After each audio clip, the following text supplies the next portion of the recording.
This is the Citadel of Infinite Void, one of Roblox's hardest obbies ever, and I plan to beat this within the year. Right now, my hardest is Tower of Generation Failure, and that's not even close to the difficulty of this. To get there, I'll have to progress through both the catastrophic and the horrific difficulty, with the grinds getting worse and worse as you progress. This won't be easy, but I've already developed a plan to make it to Unreal as quickly as possible. I will beat 3 more catastrophics and 2 more horrifics, which will be revealed as the series goes on, and after that, it's on to Infinite Void. The first step in this journey is the Tower of Shunning Excursion, sitting at High Catastrophic.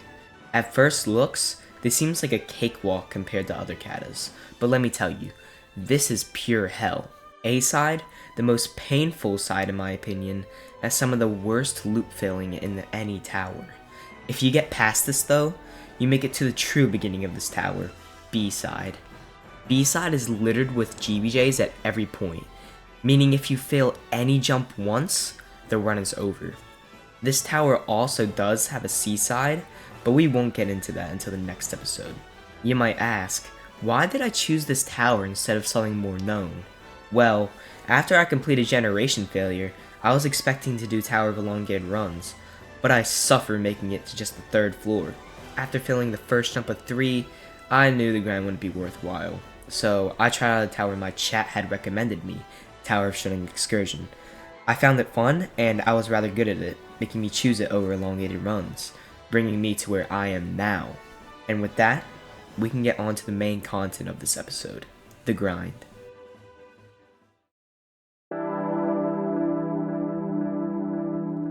I began with trying out the tower and seeing how far I could get, but it wasn't exactly working.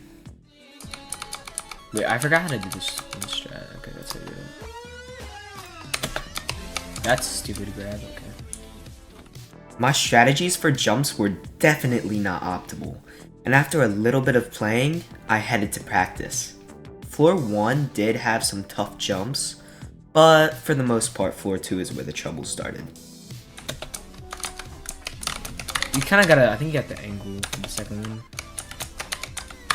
Not really, okay. This spinner just wasn't gonna be consistent for me, so I had to find strategies. After some trial and error, I finally figured out the tough jumps of Floor 2.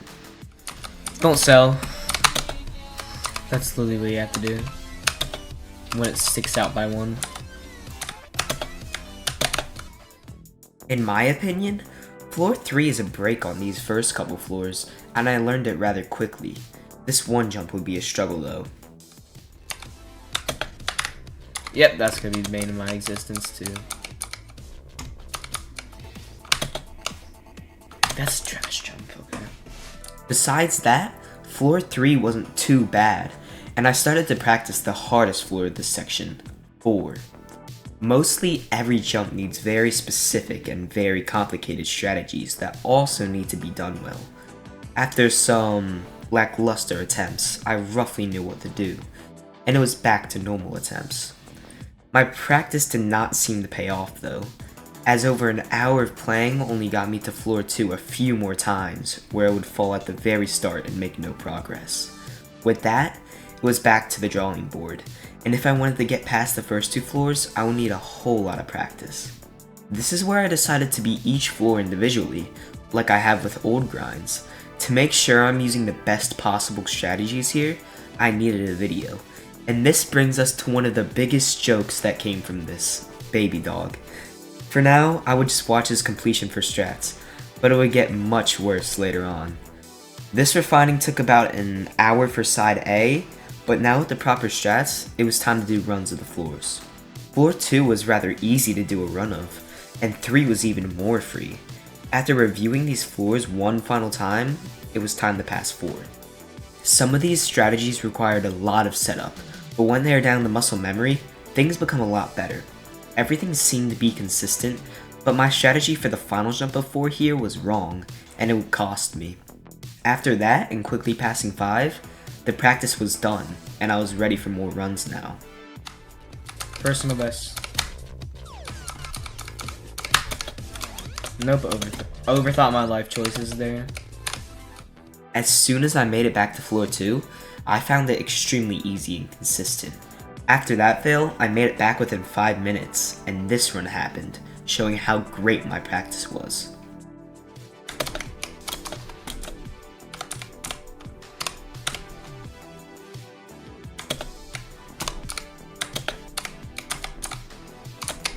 W truss drop! To my horror, I made myself drop off the truss, and I thought this was going to be my only attempt there, but I was wrong. In just a few attempts, I made it back to the spinner part where I failed last, and I surpassed my personal best by a long shot.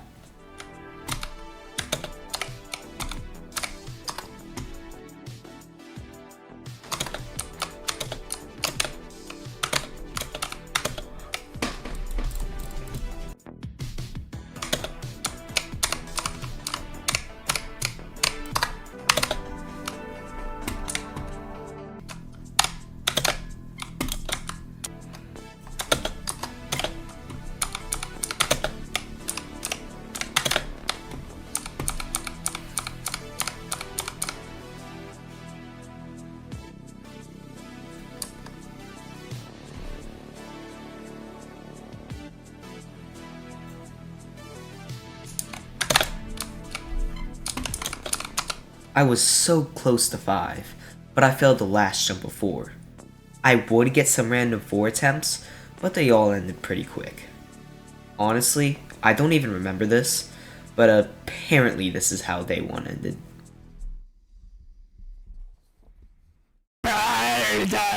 Yeah, let's move on.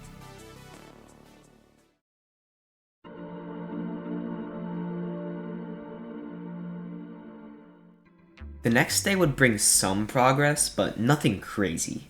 This time I started with practicing instead of runs. Of course, I went to floor 4, and that's where I tried fixing my strategies. For now, I still wouldn't know the correct way to do the last jump, but I would learn later on.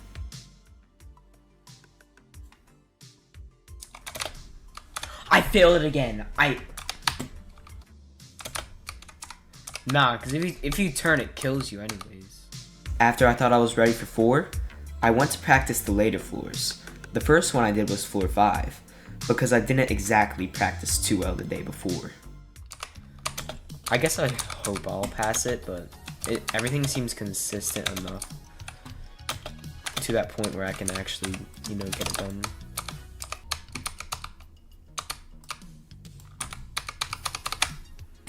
Yep, GG.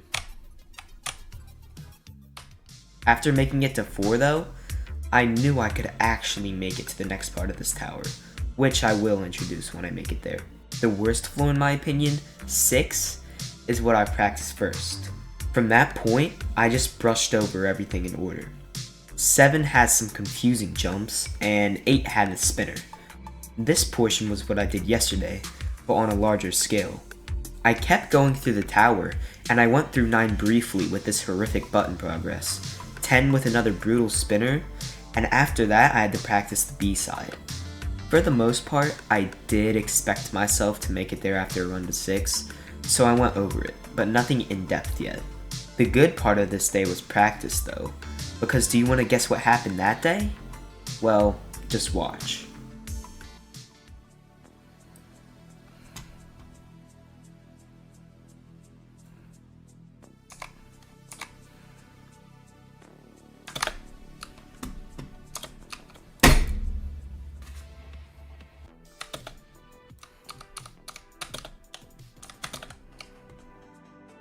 BayBDawg, remember this.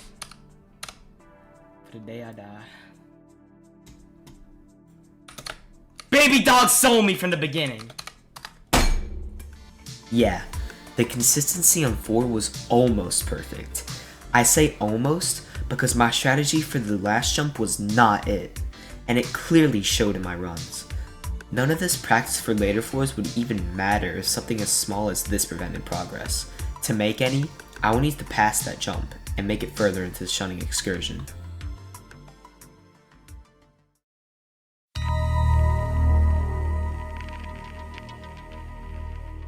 Well, the day after, I would make it further, but definitely not in the way I wanted to.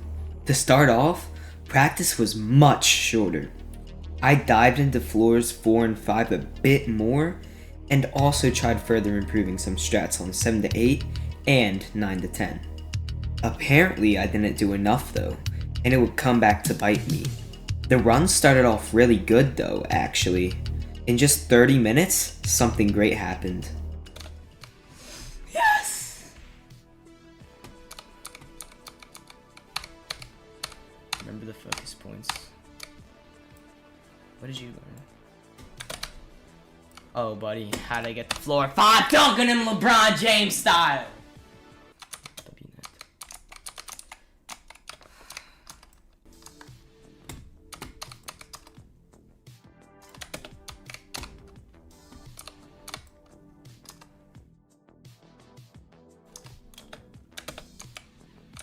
Yep, no, I was gonna fail that. Of course I will.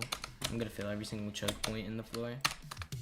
I didn't even mind failing the first jump, because everything up to that point was consistent, and now the new strategy for that jump worked. That's what I thought, at least. What happened after this was pure torture that I wouldn't want anyone else to go through. You know what I was talking about with how the BayBDawg jokes got bad? Well, this is how it started.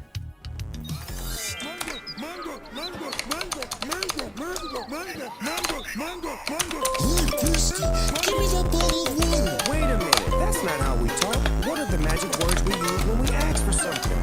Please and thank you. Please and thank you. It's what we say. It's what we say. That's probably all you need to see. This honestly made me go insane and lose all of my consistency. It was getting late for me and no progress seemed to be happening.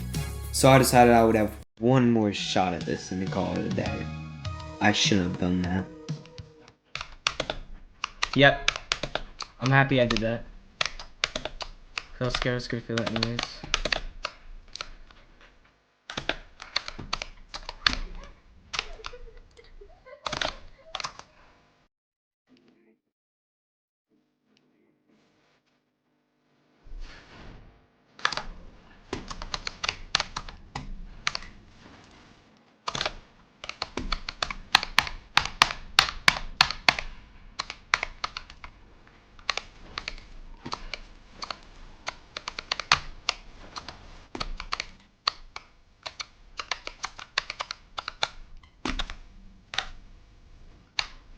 No! I didn't want to get to side. I didn't want to get to the net. It's too late.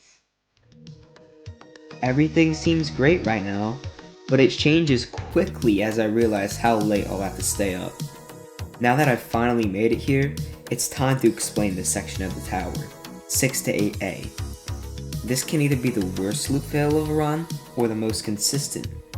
For the first couple times making it there though, it definitely was not. Floor 6 would be my first and worst challenge of the section because of the trash gameplay like this.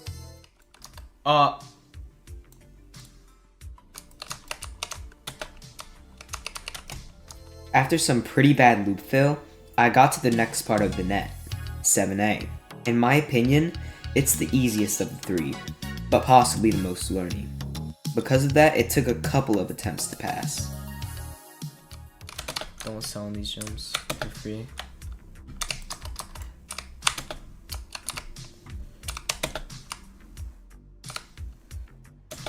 Eight run. The final floor of this net, and the second worst for me on it, is 8A. The gameplay is harder than normal, but it's in the form of much more simple gameplay. Well, pretty much. After a lot, and I mean a lot of loop fail, I had a chance to make it past. Locked in on my mother. GG. It was a free side B run, right? No, it wasn't. I briefly loop failed before dying, slightly on purpose.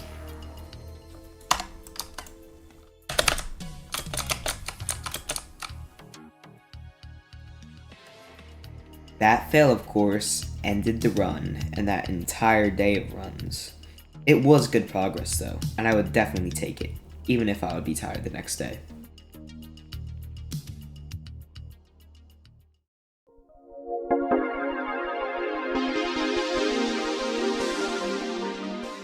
This day would be the reason why I'm happy about dying yesterday, because this run was crazy. Before I did that, I needed a bit of practice to get everything down. After a little bit of trouble trying to pick music, I decided to practice 9A, because of course that's where I failed yesterday. The W and A strats are overpowered for this. If you just take your time, a line at the end. No, I probably did it wrong there anyways. I practiced this for a while though, along with 10, which I'll get into later. It didn't really seem too bad after fixing some strats, so next on the list was going to be B-side, which I actually went through quicker than 9 to 10. Surprising, right? Well, I guess I should have practiced 9 to 10 more, because what this day had in store for me was brutal. After that short bit of practice, I headed into runs, and I actually happened to make it far on pretty quick.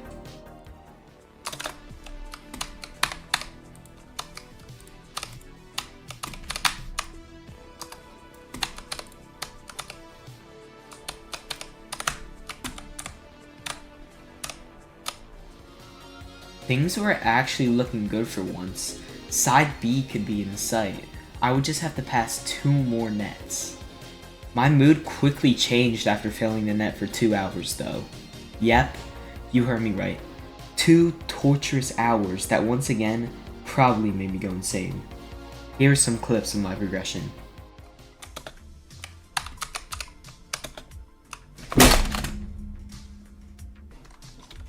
Servo dog. Activate, please.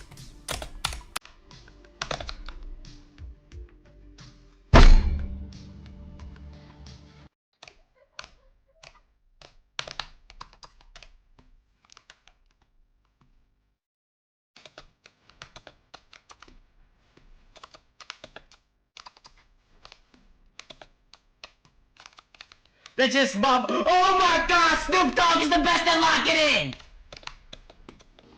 After that horrible loop fail, there would be the worst part of this run. You hear me right, worst. Even with the 2-hour loop fail on 6 to 8, this is clearly much worse. Since it was earlier in the day for me, I could finally try 9 to 10 properly, and I planned to make this a side B run. The commitment for that was insane. To start off, the easiest part for me, getting to this button progress on 10, took 40 minutes.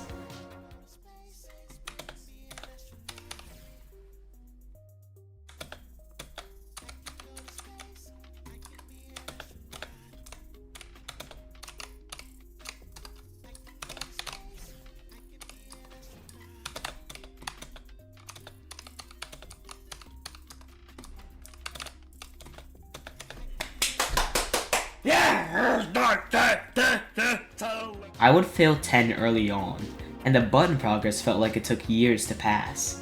An hour later, I could try the end of this floor, but that's where the suffering really began.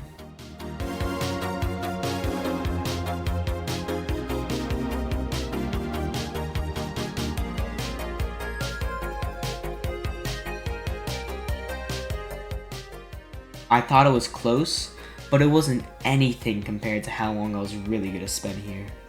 To put this into perspective, I'll give you the timestamps of these fails I'm gonna show you at the top.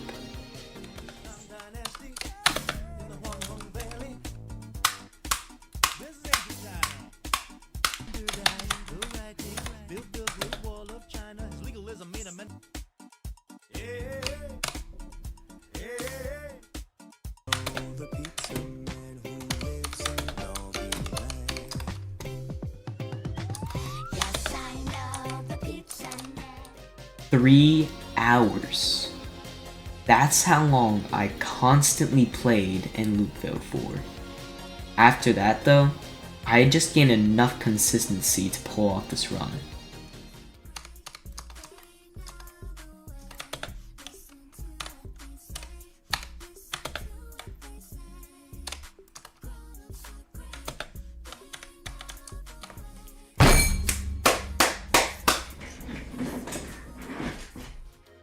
At last, side B. Let me introduce you to these floors. compared to side A, this is hell. And that's not even a bad description of it. Why? As said at the start of the video, it is full of 1 to 2 minute long GBJ floors. And with your nerves, you have to navigate all of this and never fail once. There is a small and painful net between these floors to calm you though. At this point in the grind, I had maybe 1 or even 2 hours of total practice here, so it wasn't looking too good for me. How far would I make it though? Let's find out.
Not my favorite fail, but I made it decently far for my first time.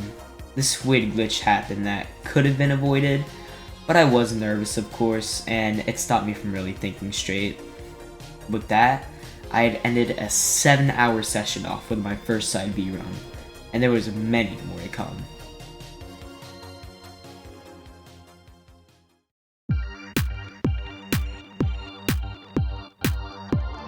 It was now the 5th day of grinding this tower, and I was at least hoping for a side B attempt. Because of what I did yesterday, practicing 9 to 10 was for sure the top priority, mainly the button progress and the low roof jumps, but the spinner was also a little bit inconsistent too. On B side, I learned a really consistent way to get across this flick, and it's just by holding W and flicking your camera. I don't really know why, but it's just a consistent way for me. Also, I fixed my strategy for the jump I failed last time. On 6B, there are some new strats I learned, and a little bit more on 3B. I even did some side C practice. Wait, where do you go? Oh, I see. I don't see it all. Yeah, I think that would need a little bit of work. But after that was done, I moved on to action runs. And again, I made really quick progress getting past 1 to 5.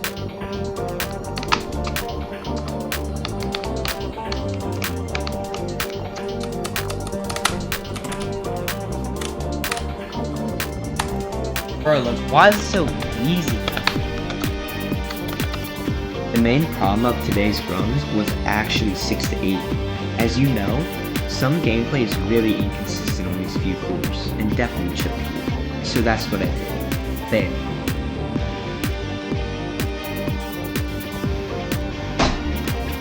And fail.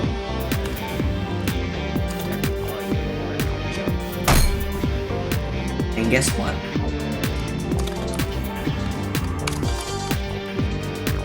Fail again. Man, brain malfunction. After all of this torment though, I finally made it past, and got to 9 again.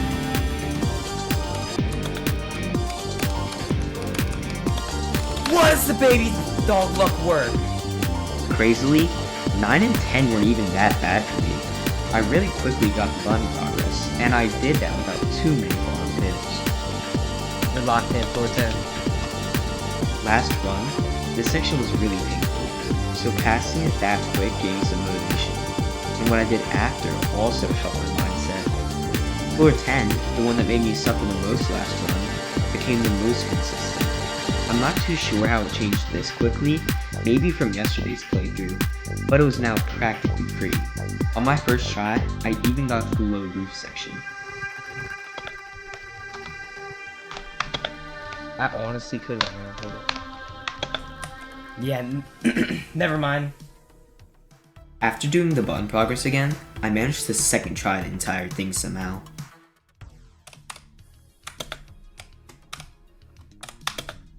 Free B-side. After all of that, it was now time for my second try on side B.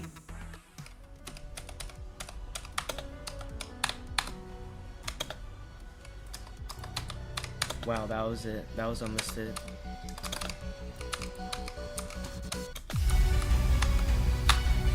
Almost sold it over a period of 2 times.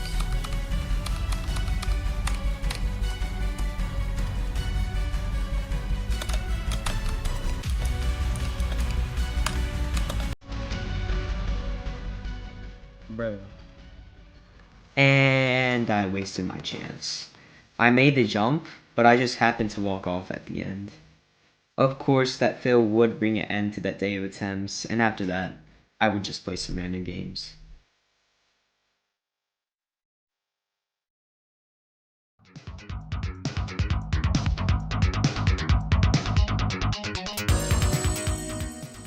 Due to that rather disappointing fail yesterday, I planned to really tear side B apart and get it consistent. That was most of practice, actually. The first thing that I wanted to get consistent on was what I failed last attempt, and after that, I focused on some other hard jumps on 7B. B side actually descends, so the lower the floor I'm at, the further. 6B was very learny because of the spinners, so it took me a while to get down. I guess it's possible, but it just seems really hard. Just like side A, 5B is rather easy compared to 6 and 7. This would be another easy pass. The next floor is just a netted section with some bad conveyor gameplay, so I'll skip over it. The final thing I needed to get consistent on was 3B, the last floor before side C. Besides some wacky jumps, this floor wasn't all that bad.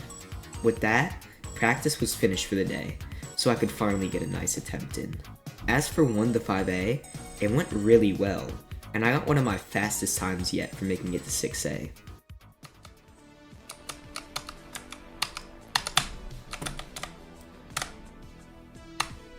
Man, just turn me into an alien or something. Like, why am I actually like...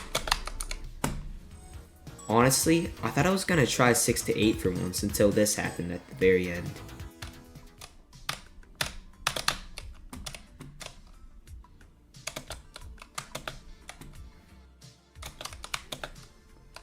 God! I knew I was gonna fail. Thankfully, in the same attempt, I managed to pull off another run to 8, and from there, another run to the spinner. You got it. Please. Please. Oh my... 32 minutes. It was really fast for me, and it showed that I was really starting to make progress in this tower. 9 to 10 would take 30 minutes though, with some interesting fails along the way. So I feel like you're gonna get... Oh! Oh! To be fair, I'm not really too sure how I ragdolled on one stud, but it happened, and it could have definitely ended my run. Thankfully it didn't though, and within the hour, I'd passed the entirety of 9 to 10 again. Yep, locked in, B-side. For the third time now, the GBJ was incoming. It was time to get a new personal best, and finally clear these floors once and for all.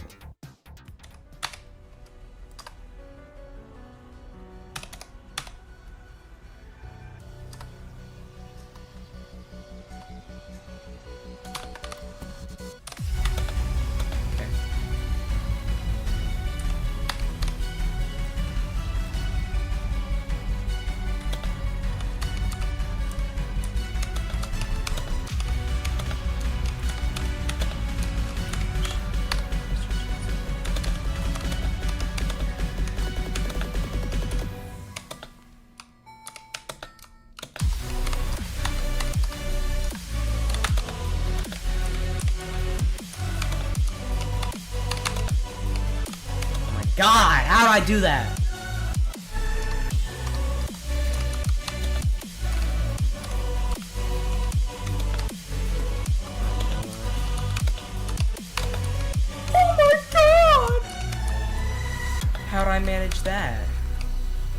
How'd I manage that? Okay. If you didn't notice, I actually wasn't breaking my entire setup over that fail. And what does that mean? It was good progress. Before this run, I had been told that floor 6B, the one I just first tried, was going to be the toughest to get past. Because of this amazing run, side C had to be in sight soon. But how long was it really going to take?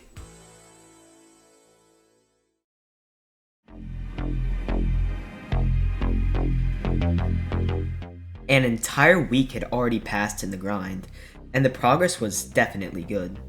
I had already made it to B-side multiple times, and C-side was looking like a possibility. To start off the day, I hit all the main spots that I needed to practice in, mostly side B. I did a bit of the first net in the side, and that's when I realized how bad the gameplay was there. Honestly, I think today I'm gonna make it the C-side though, if I really tried. Let's ignore that fling. Unlike yesterday, I actually dove into side C, and I refined my strategies for the floors there. Oh yeah, you just kind of... Yeah, I jumped from the top, okay. Besides that little bit of practice, I didn't really do much, and decided to focus on runs instead. Speaking of runs, I had 2 today instead of the usual 1. Why? Well, it's because I started getting to B-side in less than an hour now, which made doing 2 in a day possible. For the first run, it started off a bit odd, with this really strange fail in the start of 5. Oh my god. How did I manage this? Okay.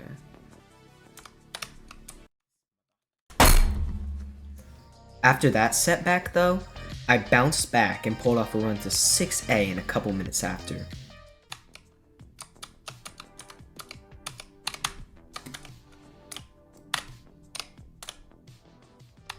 For the first time in any of my runs, I first tried the entirety of 6 to 8, and that gave me a massive amount of motivation because of just how difficult this was to pass in the days before.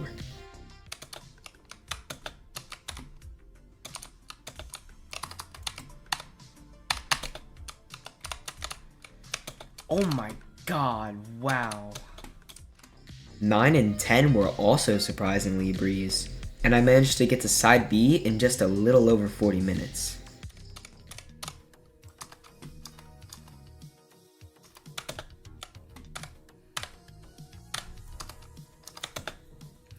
Oh my god. 40 minutes. That's like a new world record. The run looked even better after trying out side B, because I was already past 7B within a blink of an eye.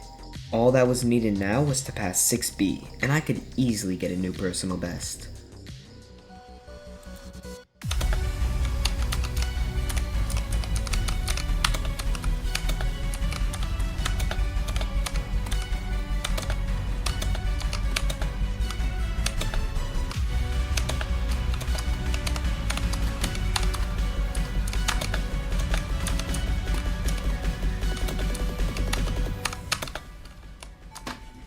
Unfortunately, I would fail one of the easiest jumps here in one of the dumbest ways. This didn't damage my mindset too much though, as I decided to do 2 runs that day. It turns out, that was the right decision. Getting to 6 only took 15 minutes, and 7 minutes after, this happened. Okay.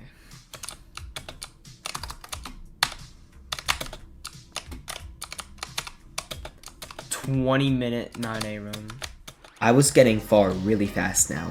I just had to keep up my consistency, and that's what I did. I made it to side B even faster than last time, and with some incredible BayBDawg luck, C side was truly in sight.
Okay.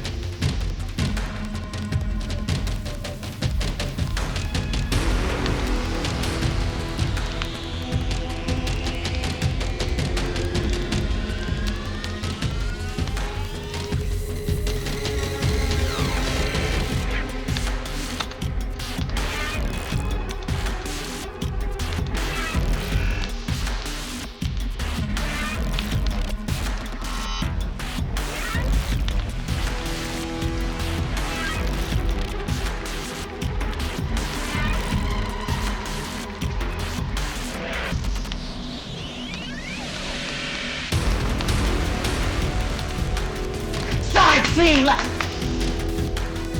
Finally, the last side of this tower.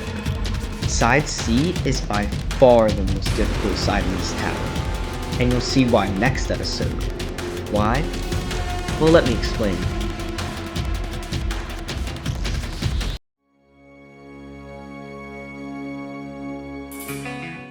This grind is just too long to put in one episode, so you'll be left on a cliffhanger on what happens in this run and the future of this grind. But so far, this is going great for a jump from generation failure, because in just a week, Side A has gotten amazingly consistent, and Side B has been passed. All that I had to complete in this tower now was the C side, but how hard was it going to be for me? The only way to find out would be to play. The next episode will be in the works as soon as I beat Shunning Excursion, or earlier if the grind is bad enough. But with each episode, we'll get closer and closer to Unreal, even if it takes a while. So join me in this road trip through EToH's 3 hardest difficulties, and let's see how I'll be able to go from a low catastrophic all the way to the peak of human skill. Until next episode, goodbye.